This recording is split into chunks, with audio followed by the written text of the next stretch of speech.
Et tout de suite, retrouvez les courriers du cœur avec Émilie. Et c'est toujours Émilie qui est aux commandes des courriers du cœur.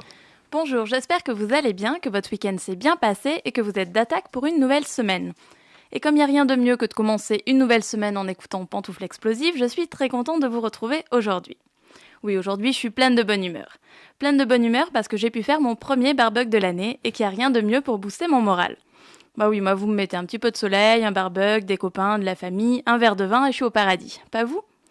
D'ailleurs, c'est pendant ce barbecue qu'un de mes amis, Arnaud, m'a posé une question dont je vais traiter aujourd'hui. Arnaud, si tu m'entends, c'est cadeau. Il m'a parlé du fait que la copine d'un de ses potes lui fait du rentre-dedans. Elle lui fait les yeux doux, elle est assez tactile, elle lui fait des sous-entendus, un petit peu gênant. A priori, son ami ne s'en rend pas compte et Arnaud ne sait pas trop comment gérer cette situation. Je sais pas trop comment je réagirais non plus. On va quand même essayer d'y réfléchir pour trouver une solution à tout ce bordel. Mon premier conseil, ça va être de ne pas en parler à ton pote. Je me mets un peu à ta place, Je suis pas sûre du tout que moi j'en parlerai à mon ami, j'aurais trop peur de la blesser, de lui faire du mal en lui faisant comprendre que son mec n'est pas vraiment fidèle.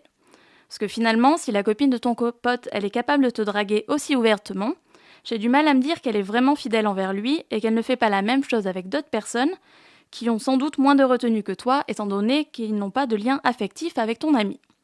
Cette jeune fille, elle m'a l'air de ne pas trop savoir ce qu'elle veut.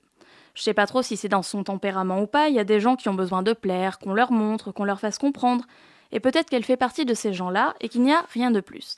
Si ça se trouve, si tu répondais à ses avances, elle te dirait que tu te fais des films, qu'il n'y a rien, que c'est juste un petit jeu entre vous sans conséquence. Et c'est là où je vais en venir à mon deuxième conseil. Je sais que c'est délicat, mais si j'étais toi, je lui en parlerais à elle. Alors, ne lui rentre pas dedans en lui demandant pourquoi elle te drague. Non, essaie d'être un petit peu plus fin que ça. Dis-lui que ses allusions, elles te mettent mal à l'aise. Pars sur le principe qu'elle ne fait ça que pour rigoler et dis-lui que ça te gêne. Comme ça, si effectivement elle te drague, elle risque de te le dire direct. Et si ce n'est rien qu'un jeu, tu passeras pas trop pour un con qui a cru que la meuf de ton pote le draguait ouvertement. Toujours couvrir ses arrières, on ne sait jamais. Quoi qu'il en soit, il va falloir que ça s'arrête parce que ça va vite devenir de plus en plus gênant pour toi et potentiellement une source d'embrouille avec ton pote, ce que je ne te souhaite pas. Voilà, c'est tout pour aujourd'hui, bonne semaine à tous et à lundi prochain.